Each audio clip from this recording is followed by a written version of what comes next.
కార్మికుల ఐక్యత, కార్మికుల ఐక్యత, షాప్ గుమస్తాల ఐక్యత, షాప్ గుమస్తాల ఐక్యత తగ్గించాలి. 10 గంటల పనిని 8 గంటలకు, 10 గంటల పని 8 గంటలకు రద్దు చేయాలి. జీవో నెంబర్ 282ను, జీవో నెంబర్ 282ను, జీవో నెంబర్ 282ను. కార్మికుల శ్రమ దోపిడీ ఆపాలి, కార్మికుల శ్రమ దోపిడీ ఆపాలి, కార్మికుల శ్రమ దోపిడీ ఆపాలి, కార్మికుల శ్రమ దోపిడీ ఆపాలి. కనీస వేతనం 24,000 కల్పించాలి. ఉద్యోగ భద్రత కల్పించాలి, పని భద్రత కల్పించాలి, పని భద్రత కల్పించాలి, పని భద్రత ఇవ్వాలి. కనీస వేతనం 24,000 ఇవ్వాలి. చేయాలి. గ్రూప్ ఇన్సూరెన్స్ కార్మికులకు, గ్రూప్ ఇన్సూరెన్స్ కార్మికులకు, గ్రూప్ ఇన్సూరెన్స్ కార్మికులకు, గ్రూప్ ఇన్సూరెన్స్. తెలంగాణ రాష్ట్ర ప్రభుత్వం ఇటీవల కాలంలో 282 జీవో విడుదల చేస్తూ 8 గంటల పనిని 10 గంటలకు పెంచుతూ రేవంత్ రెడ్డి గారు, ముఖ్యమంత్రి గారు సంతకం చేయడం అనేది జరిగింది. ఇప్పటికే షాప్ అండ్ ఎస్టాబ్లిష్ యాక్ట్ కింద పనిచేస్తున్నటువంటి 73 సంస్థలలో పనిచేస్తున్నటువంటి కార్మికులు లక్షలాది మంది ఈ రాష్ట్రంలో ఉన్నారు. కానీ వాళ్ళ కనీస వేతనాలు ఎక్కడ కూడా అమలు జరగట్లేదు. గత 10 సంవత్సరాలుగా shop and establish workers union వాళ్ళకి ఎక్కడ కూడా కనీస వేతనాలు జీవో కూడా ఎక్కడ విడుదల చేయలేదు. వేతనాల సవరణ కూడా జరగలేదు. గతంలో కూడా మేము అడిగినాం. ఇవాళ షాపులలో పనిచేసేటటువంటి కార్మికులు కానీ ఇవాళ వేలాది మంది కార్మికులు ఉన్నారు. వాళ్లకు కనీస వేతనం 24,000 ఇస్తే తప్ప కుటుంబాలు పోషించుకునేటువంటి పరిస్థితిలో లేదు.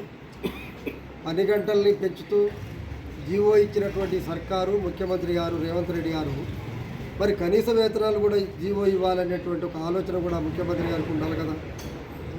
ఇవాళ ఒక కుటుంబం భార్య, భర్త, 2 పిల్లలు, అత్త, మామ ఉంటే ఆ కుటుంబం మినిమం వేజెస్ చూసుకుంటే ఇవాళ 22 నుంచి 24,000 ఇలా కుటుంబ పోషణకు అయ్యేటువంటి పరిస్థితి ఉన్నది. కానీ ఇవాళ నువ్వు 10,000 చేయి, 12,000 చేయి, మీకు మంచి వేతనం ఇస్తారు. ఆ యజమాని బాగుంటే, ఆ యజమాని లక్షలాది రూపాయలు సంపాదిస్తే వ్యాపార సంస్థలు బాగుపడతాయి, తద్వారా వ్యవస్థ ఆర్థిక పురోగతి బాగుంటుంది అని చెప్పి ఆలోచించి ఇవాళ 10 గంటలు వేస్తున్నాం మేము అని చెప్పినటువంటి ముఖ్యమంత్రి రేవంత్ రెడ్డి గారు కార్మికులు కూడా ఎలా తక్కువ వేతనంతో ఎట్లా ఆ కుటుంబాలు ఎట్లా పోషించుకుంటారో అనేటువంటి ఆలోచన కూడా చేస్తే బాగుండేది. అందుకే జీవో 282 రద్దు చేయాలి. 10 గంటలు 8 గంటల పని విధానాన్ని కొనసాగించాలి. 24,000 రూపాయల కనీస వేతనాన్ని ఇవ్వాల్సినట్టు అవసరం ఉంది. ఇవాళ సూర్యాపేట పట్టణం, ఇతర ప్రాంతాలలో కానీ జిల్లా వ్యాప్తంగా, రాష్ట్ర వ్యాప్తంగా పనిచేస్తున్నటువంటి లక్షలాది మంది కార్మికులకు ఇవాళ ఉద్యోగ భద్రత లేదు. షాప్ యజమానికి ఇష్టం లేకపోతే ఎప్పుడైనా తొలగించు.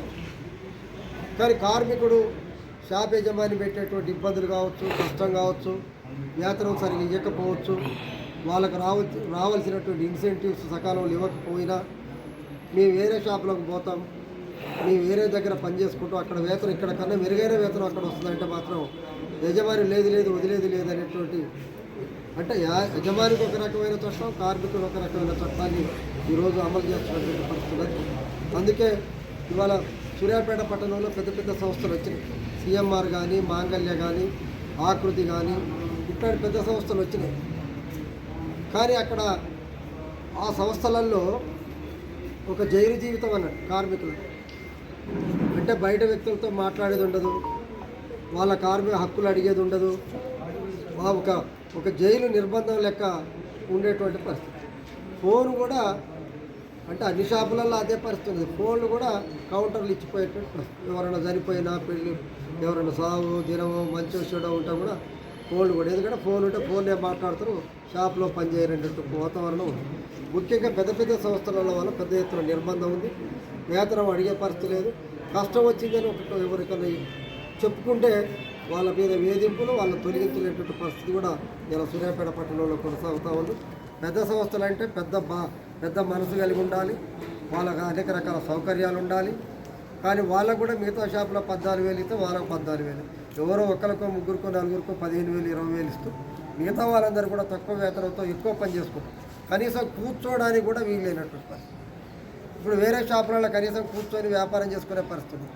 కానీ సిఎంఆర్, మాంగళ్య పెద్ద పెద్ద షాపులలో చూసుకుంటే 24 గంటలు నిలబడడం మూలంగా వాళ్ళ కిడ్నీలు, వాళ్ళకి అనేక రకాల బ్యాక్ పెయిన్ వచ్చి గత 30 ఏళ్ళు పనిచేసే వాళ్ళు 10-15 ఏళ్ళు కూడా పనిచేయడానికి వస్తున్నది.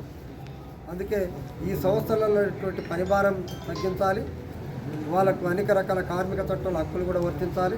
ప్రభుత్వం ఇచ్చినటువంటి అడ్డగోలేటువంటి జీవో ఏదైతే 282 ఉందో ఆ జీవోని కూడా రద్దు చేయాల్సినటువంటి అవసరం ఉంది.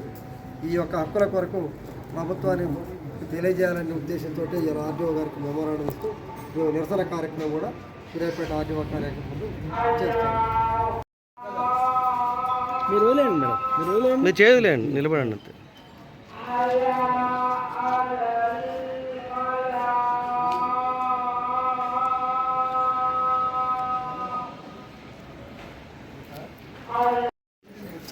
స్థానిక ఆర్డీఓ ఆఫీస్లో క్లాత్ మార్కెట్ వర్కర్స్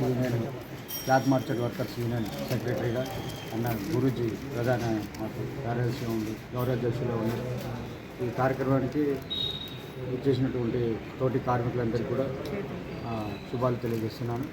అలాగే ఈరోజు గవర్నమెంట్ 282 జీవోని రద్దు చేయాలని 10 గంటల పని విధానాన్ని తొలగించి పాత పద్ధతి 8 గంటల పని విధానాన్ని ఉంచాలి.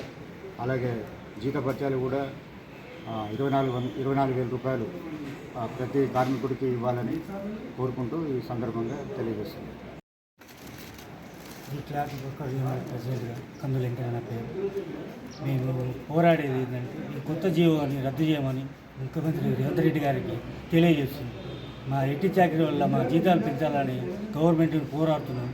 ఏదో 24,000 రూపాయల జీతాలు ఇవ్వాలని తెలియజేస్తూ మీరు ఏ జీవో చేసినా పాత జీవోని నడిపించగలరని మనవి చేస్తూ ఊరుకుంటూ సెలవు తీసుకుంటాం.